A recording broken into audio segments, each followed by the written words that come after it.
Hello and welcome to Straight On Till Disney, a Disney deep dive and analysis podcast, where each week I, your host Jonathan, does a deep dive into the Disney films and the history of each of them before taking a look at the legacy that they left behind. I'd like to remind you that you can follow me on Instagram at Straight On Till Disney Pod. So, there has been a lot of news this week, and I haven't actually filed through a lot of it because I've had a very, very amazing weekend in London at a Disney meetup. And I'm just going to spend the next how many long minutes gushing over the incredible and amazing people that I met this last weekend. Some of them I met at the one in Leeds, but this one was it just felt so much more magical, and it felt more intimate, and it just felt more amazing to be around all these wonderful, lovely, eccentric people who I very much adore. And the list goes on and on of the people, and you know who you are when I'm mentioning this. But yeah, so this weekend it was a bit of a mix. We went for afternoon tea. We hit up the Disney store. We went to Selfridges. We did a lot of everything. We went on a lovely night out, and it was just amazing to be around so many lovely, wonderful Disney people and getting to meet so many lovely Disney fans as well, and getting to explore the magic with so many wonderful people. And I'm so glad that I went. I'm so glad that I stepped out of my comfort zone and have really just flourished and found people that get it, and people that I now call friends for life. And I'm planning lots of lovely things coming up in the new year that I'll discuss at the time. But yeah, it's really, really fun. And at this point, a lot of them I could consider family and close friends. And that's an amazing thing for me. For someone who has been very alone for a lot in this life, for many different reasons, I am just really, really glad and happy that I've met so many wonderful and amazing people that, as I've said, the list of people that I met this weekend just goes on, and the amazing things that these people do is just amazing. And you can find a lot of them following my Instagram, and you can also follow my personal one, which is in the link in the bio for this pod's Instagram, because I can never pronounce it right. But that's where you'll mostly see most of the photos from the last weekend. And it was just so wholesome and lovely getting to experience life with so many people that are so lovely, so friendly, and amazing to be around. So in terms of news, that's what this week's news is going to be. And I really, really adore each and every one of the people that I met this weekend. Anyone who I managed to really make this wonderful connection with. And there was ups, there was downs, and we all know where those are and how it went. But everyone is just an incredible, brave sunshine, or a joy, and I cannot wait to meet up with them again because I'm missing them, and it just shows you how much you can do in this Disney community. So, I also want to remind you, you can catch me sometimes on the Disney Hot Topic page YouTube channel, which will be linked in the bio, as will its Instagram. So please go and give that a follow, as we talk a lot of Disney, and it's more of a deep dive into questions we all have and more about a topic and our opinions on it. So I just want to say, give that a follow and a watch, because it's a really, really fun thing to get involved with. So let's move on to Dumbo. And as you can tell, This week is not going to be as long as Fantasia, I hope. So Dumbo was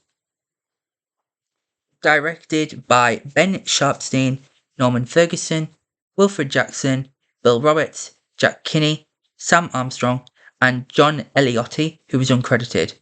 The film was produced by Walt Disney, written by Helen Anderson, which was the roller book, Harold Pearl, the novel, Otto Englander, story, Joe Grant, story, Dick Hummer, story. The film stars Edward Bromfey, Herman Bing, Verna Felton, Sterling Holloway, Cliff Edwards, Hall Johnson, the choir, Margaret Wright. Music is by Frank Churchill and Oliver Wallace. Studios, Walt Disney Productions. Its distributor was RKO Radio Pictures. The film was released October 23rd, 1941 in New York City, and then was released worldwide in the United States on October 31st, 1941. It has a running time of 65 minutes. Its budget was $950 million, and gross revenue was $1.3 million.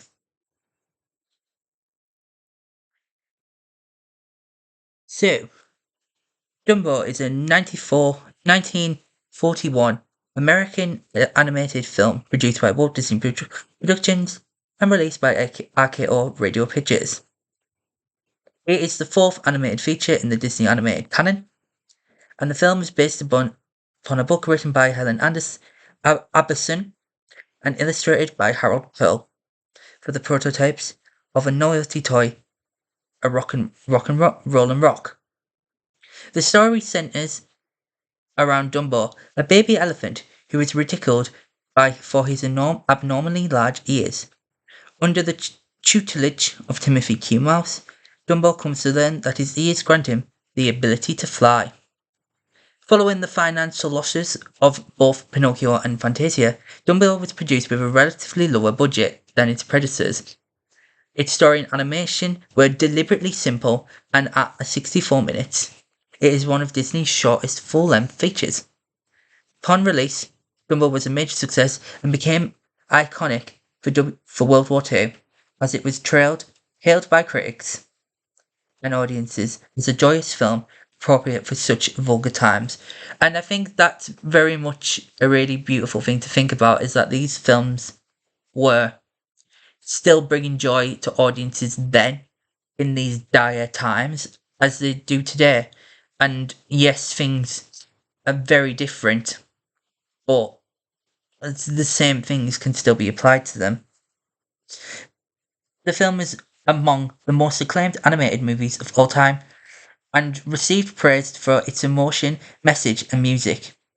It has received numerous accolades over the years, including an Academy Award for Best Scoring of a Musical Picture, and nominated on several AFI lists.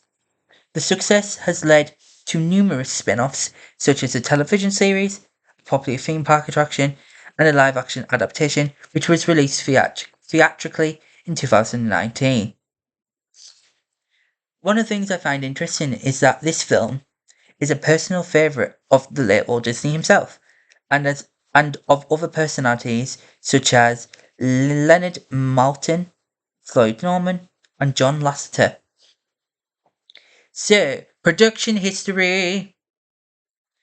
So, one of the things I find really interesting from this deep dive is that the film was designed as an economical feature to help generate income for the Disney studio after the financial failures of both Pinocchio and Fantasia in 1940. And I find that really interesting that they knew they had to take a step back and think, how can we tell a story that isn't as big and bold as the two predecessors, and how can we still keep intact the emotion, the simplicity, and the creativity that we've come to establish ourselves as. And I do find that's a really interesting and unique thing to think about. So storymen Dick Hummer and Joe Grant were the primary figures in developing the plot based upon a manuscript written by Helen Appleton and Harold Pearl for a children's book. Which I find really interesting is this is where the idea came from. There was this already existing script written and that it developed from there. And I do find that really interesting that we've gone from pen on a paper that's just sat there to such an iconic piece that we all still remember today. So, when this film went into production in early 1941, supervising director Ben Sharpstein was given orders to keep the film simple and inexpensive. And therefore, as a result, Dumbo lacks the lavish detail of the previous three Disney animated features, as I've just mentioned. But then I think it gives it its charm, that it stands itself on its own because it feels something different and something unique, and that really is interesting to think about. So character designs are simpler, background paintings are less detailed, and a smaller number of cells or frames were used in the character animation, which I find really, really interesting that this was how they were how they stripped it back, and it's still this beautiful, timeless classic, even though everything that audiences were becoming established with was kind of took back. And I do find, in terms of creativity and storytelling, this was we don't have this much money. How can we utilize what we do have to help and craft this beautiful narrative that audiences will love? However, simplicity freed the animators from being overly concerned with detail and thus allowed them to focus on the most important element of character animation, acting. And that's a really interesting thing, is that they were able to think about this kind of stylized and how they were going to accomplish crafting Dumbo, because they weren't focused on getting every tiny detail to the best thing they should be. Bill Tyler's animation of Dumbo is today considered one of the greatest accomplishments in American traditional animation, and I find that really, really interesting of how they crafted it from his performance and animations into crafting the character of Dumbo.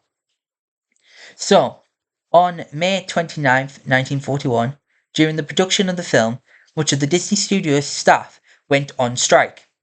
Very interesting, especially if you know from the media what we've been dealing with in the last few years. Some have interpreted the clown's request to get a raise from their boss being a reference to the Disney animation animators that went on strike in 1941, which was during the creation of this film, demanding a higher pay from Walt himself. And I do find that really interesting that they were wanting to be recognized for their work. They wanted to be shown and kind of heard more in terms of this idea that this was what they were crafting, and they wanted to be recognized and they wanted to be paid the right amount for the work that they were doing. And that is incredibly understandable. Animator and strike organizer Art Babbitt denied this, saying he had been assigned to animate the sequence before the strike, which I find incredibly interesting, but I think it's kind of just ironic that this is what happened during the production of Dumbo, and that it's just very, like, on the nose, but if you know, you know, and it is a quite bit interesting thing. Timothy Mouth, Timothy Mouth, Timothy Mouse, who was voiced by Edward Bromfey, who was a character actor known for portraying gangsters who have no other known animation voice credits. The pompous matriarch of the elephants was voiced by Verna Felton, who would later play the fairy godmother from Cinderella and Flora from Sleeping Beauty. So they were already bringing in actors who would then establish themselves in other roles going on forward throughout the Disney company. And I'd find that quite fascinating and interesting, that this is where they started to develop this idea. Other voice actors in the film include the perennial Sterling Holloway, in a cameo role as Mr. Stork, and Cliff Edwards, better previously known for voicing Jiminy Cricket, as Dandy Jim Crow, the leader of the Crows, which I find is also incredibly on the nose in terms of the character he'd played in Pinocchio. Therefore, so this is a really interesting thing. To save costs, watercolour paint was used to render the backgrounds. Dumbo and Snow White are the only two classic Disney features to use the technique, which was regularly employed for the various Disney animated shorts.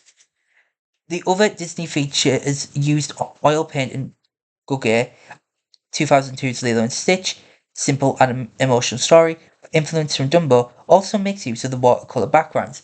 So I find that incredibly unique and interesting to think about, in that we were already dabbling with stories that would later inspire other Disney classics in creating these unique and universally loved stories by being able to work out a way of we don't have the money to do X, Y, and Z. How can we do A, B, C without having to cost so much money? And I find that's incredibly fascinating to think about in terms of characterization and unique perspectives in terms of crafting unique stories. So, the film. So, the film takes place in a circus in Florida in the present day of March 1941 and starts with a formation of storks who deliver newborn babies to various circus animals. And among these circus animals is an elephant named Mrs. Jumbo. Her baby is delivered to her belatedly by an exhausted stork, and the baby is well received by the others until the large sides of his ears are revealed after he sneezes. Therefore, he, nicknamed Dumbo, is teased by them. Mrs. Jumbo ignores them, however, until she's imprisoned as a mad elephant after trying to defend him from a crowd of antagonizing boys. And a mouse named Timothy befriends him and crafts a plan to make him a star in the circus. And I find that incredibly interesting that we're already seeing this ideology of animals being blamed for humans in these films. And I know it continues on with a few of them later on down the line, and when we get to them, I'll discuss this. But one of the things I think is interesting to note for me is that I'm not a fan of the circus. I have a phobia of clowns. I don't like them. I find that the way that animals are treated in the circus aren't isn't acceptable. I don't think they should be used for it. So that's probably another reason why I'm not a fan. I don't really rewatch Dumbo a lot till this rewatch, and I think there's a part of that as well setting in. But I really, really despise clowns. So that's something to know about me.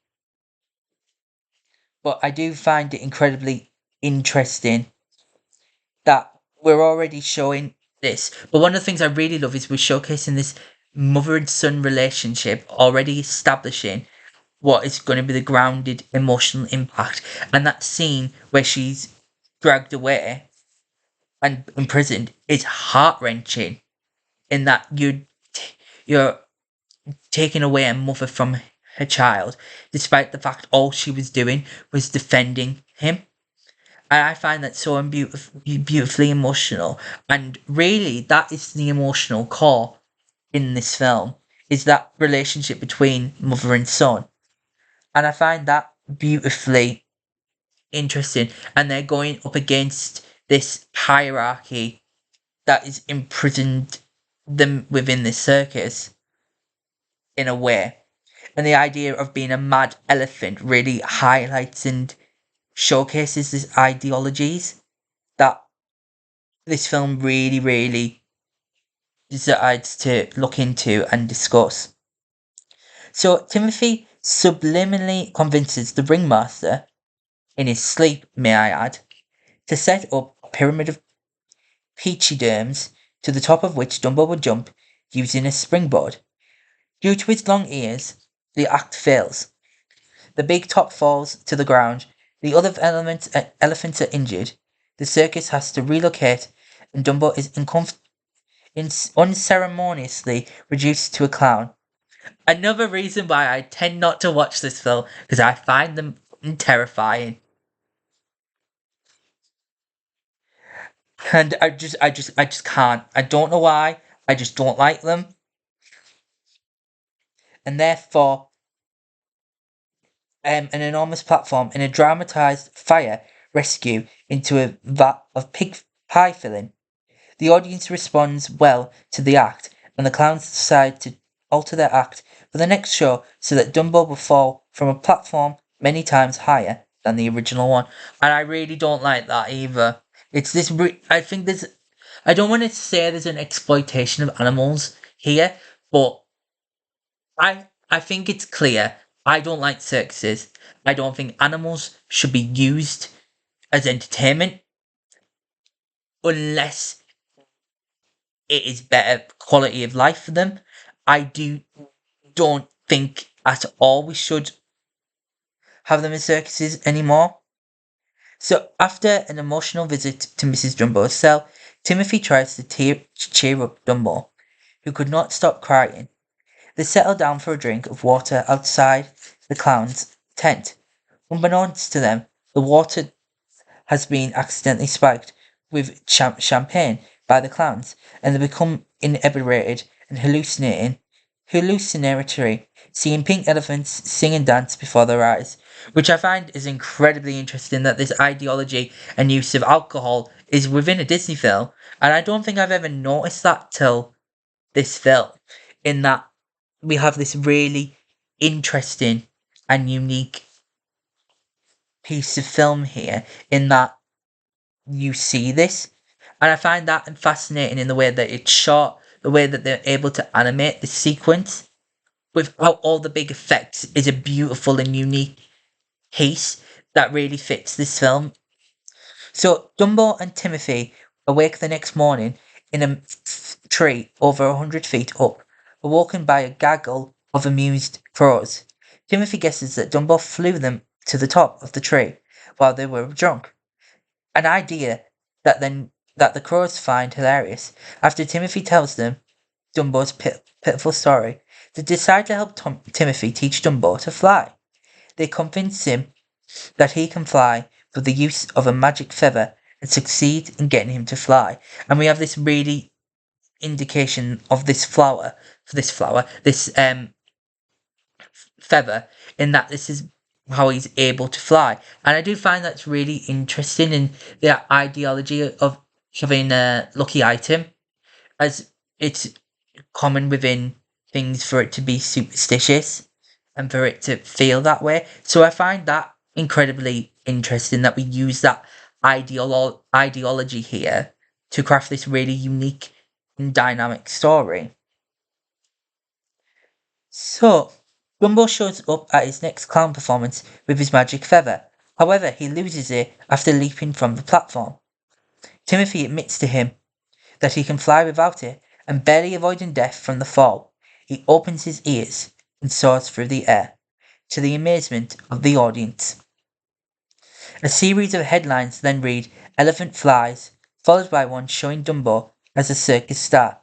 Timothy Mouse signing a Hollywood contract, and the Army commissioning a squadron of Dumbo bombers to support the war effort. The film ends with where Mr. Dumbo is freed and given a private coach on Casey Jr., the circus tender engine, who was seen earlier in the film. The circus elephants are singing alongside the crows in a reprise of When I See Elephants Fly, as Dumbo is flying, is in formation with the crows, then lands to be alongside his mother, while the crows land on the telephone poles, wishing Dumbo good luck in his new success. And I find that really interesting that we have this coming of age, not coming of age story, but this almost Rocky esque of I will prove you wrong, and that I can become this person despite what everybody says. And I really find that interesting and unique to look at and think about in terms of crafting such a beautiful and unique story that I find just so beautiful in giving this unique and interesting perspective of a Disney character in film. And I do find that this film, yes, it's shorter, but I think it's really compact in its storytelling. And unlike Pinocchio, which is where what I found it felt so disjointed, this film feels so connected. It knows what it wants to do in Act 1, Act 2, and Act 3. And it feels so smoothly crafted. And I find that is a really interesting and unique thing to think about, is that this film feels finished. It feels compact. It knows what its goals are.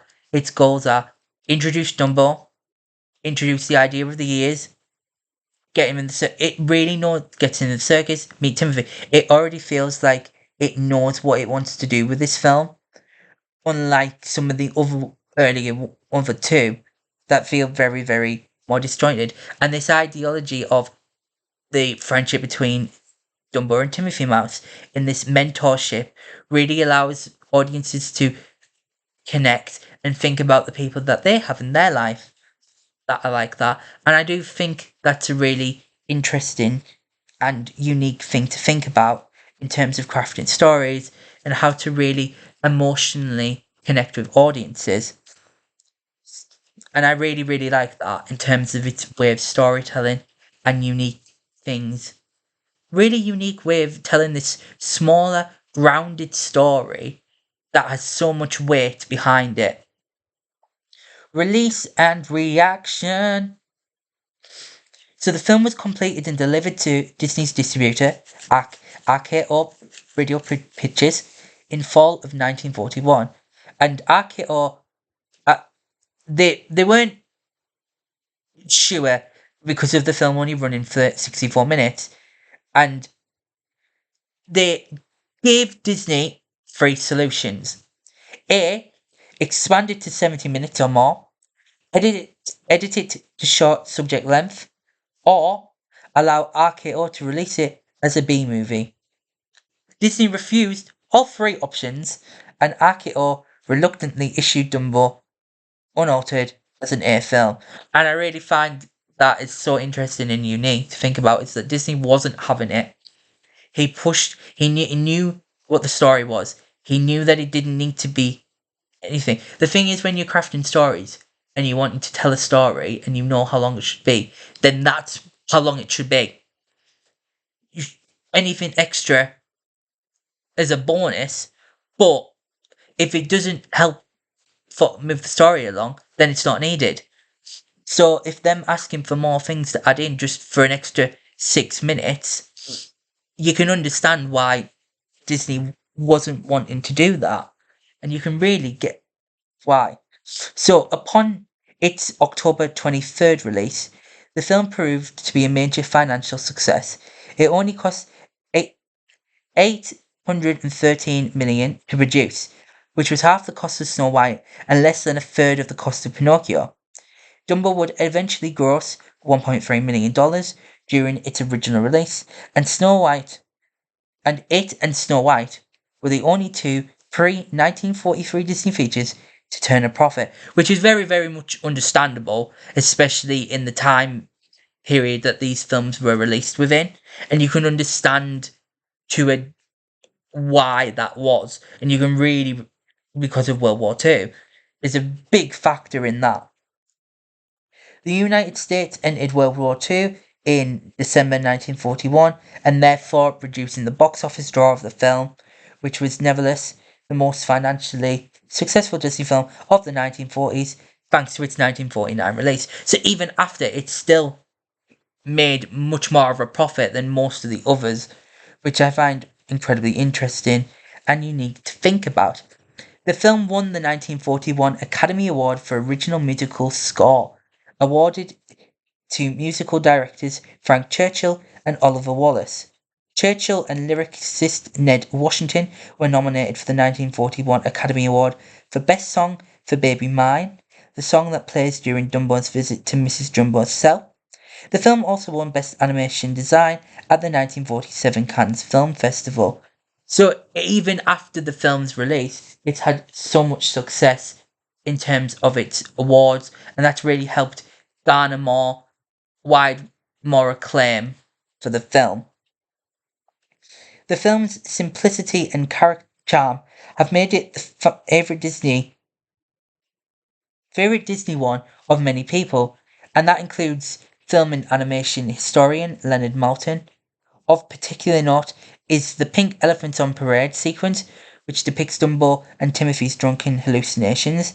The sequence was the first venture into surrealism for a narrative Disney film, and I find that incredibly interesting in the way that it's crafted and uniquely created to build up this really beautiful and unique sequence. And I just find that incredibly interesting. And I would love if there was any footage of how they crafted that. And I would really love to know if that existed, because I find that just so incredibly fascinating. And it essentially breaks all the rules that Disney animation had lived by creating realistic animation over the previous decade. And I think that allows them to go forward in crafting other stories that are just like that going forward. And I do find that incredibly interesting from a narrative point of view. It opened the door up for this more surrealist ideas to actually become reality and finding ways to craft them. And therefore it is highly stylized. And many of the artists who worked on it were the younger artists at the studio who joined the picket line in May 1941 and would eventually become the nucleus of the United Productions of America, the most influential animation studio of the 1950s, which I find incredibly interesting, and I think that's its own topic itself. The crows in the film are in fact African American caricatures. The leader crow, voiced by Caucasian actor Cliff Edwards, was named Jim Crow, but temporarily renamed Dandy Crow in later years, since the 1950s, in an attempt to avoid controversy and used also in Dumbo related materials. The original name was supposed to be just a sarcastic mockery to the Jim Crow laws in southern USA, a cartoon jab, but the name is mentioned in the film anyway. Actually, the character is still called Dandycrow in the film's cutting continuity contained in the Walt Disney Archives, but both the names were used in later years, and after a time, using just the new name, which I find incredibly interesting to think about that they went back and forward on what they were going to call him, how they were going to represent a certain group through the use of these crows. Though the film is often criticised for the inclusion of the Black Crows, it is notable that they are the only truly sympathetic characters in the film outside of Dumbo, Mrs. Jumbo, and Timothy. And they apologise for picking on Dumbo. And I think they're meant to be a juxtaposition of the boys that attack Dumbo at the beginning of the film and showcasing it's once again showcasing this idea that animals are far more sympathetic and understanding than humans are. And I do think it just harkens back to that idea of the circus using animals for entertainment. And I do find that really interesting to think about. The film received another distinction of note in 1981 as it became the first of Disney's canon of animated films to release on home video. It has a 98% on Rotten Tomatoes and review based positive reviews on with 37 reviews.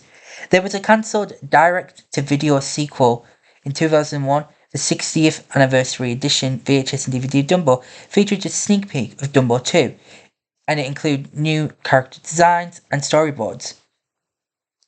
However, it was left on the cutting room floor, and not much is known about it, and it was cancelled soon after John Lasseter became Chief Creative Officer of Walt Disney Animated Studios in 2006. Which I find just fascinating and interesting to think about the legacy that they could have been a sequel, but I genuinely don't think it needed one, and I'm kind of glad it never happened. Other appearances. So, Dumbo appears in the first Kingdom Hearts game as a summon spell. This is when Sora is riding him. He is invulnerable and sprays water at the enemies, which counts as ice magic. When the time limit expires, he disappears. Sometimes Timothy helps him play the tuba in the Mickey Mouse Revue. Dumbo also makes an cameo appearance in the toy shop in The Great Mouse Detective as a toy that blows bubbles from his nose. In Kingdom Hearts, he was apparently the sole survivor of the destruction of his world. Like several other summoned characters, Dumbo's spirit survived in the form of the Water Gleam gem, which Sora discovered while trapped inside the monster. Upon giving it to the fairy godmother, she restores Dumbo's spirit, and Dumbo becomes a summoned companion for Sora. It is likely Dumbo returned to his homeworld after the Keyblade wielder seals Kingdom Hearts.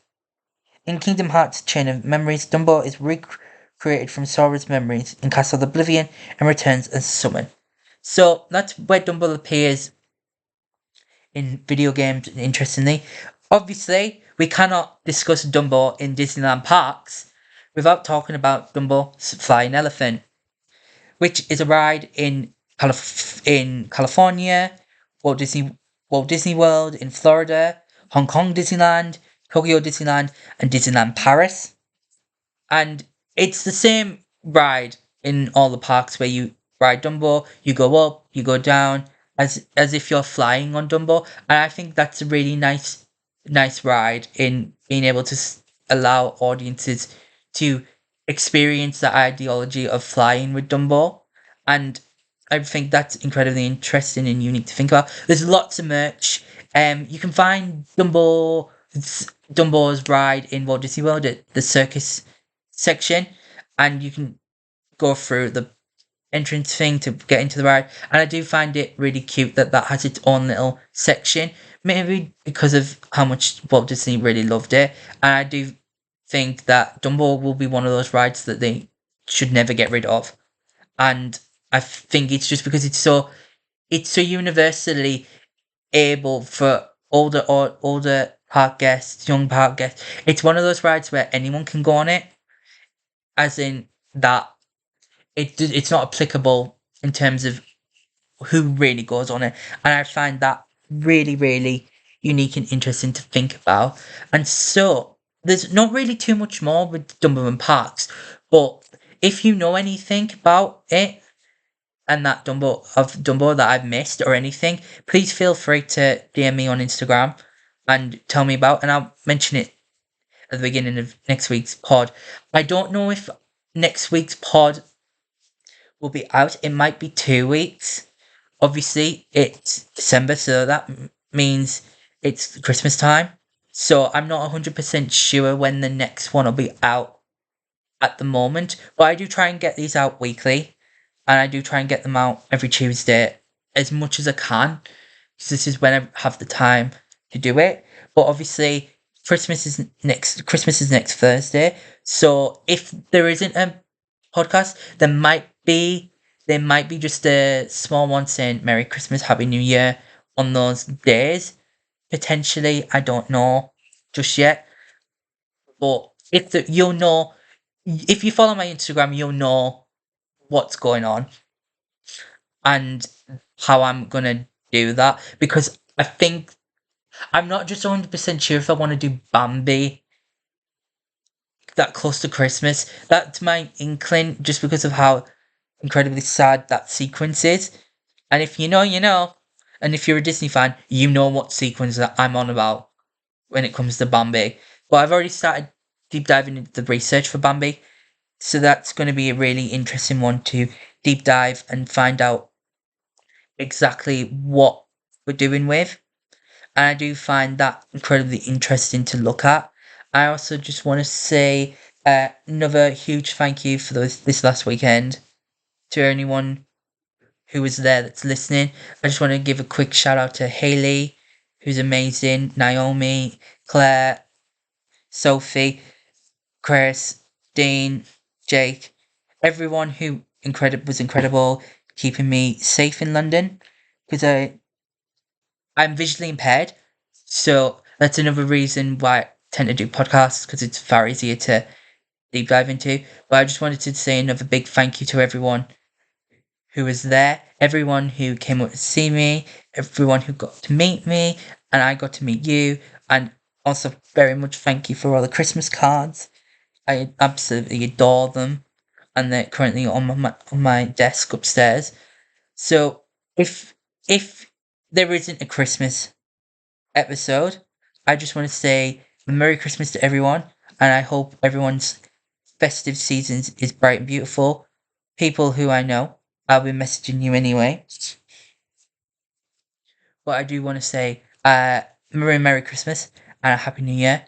And let's so before I go, just a quick reminder: you can follow me on Instagram, straight until Disney Pod. And thank you all for listening. And bye.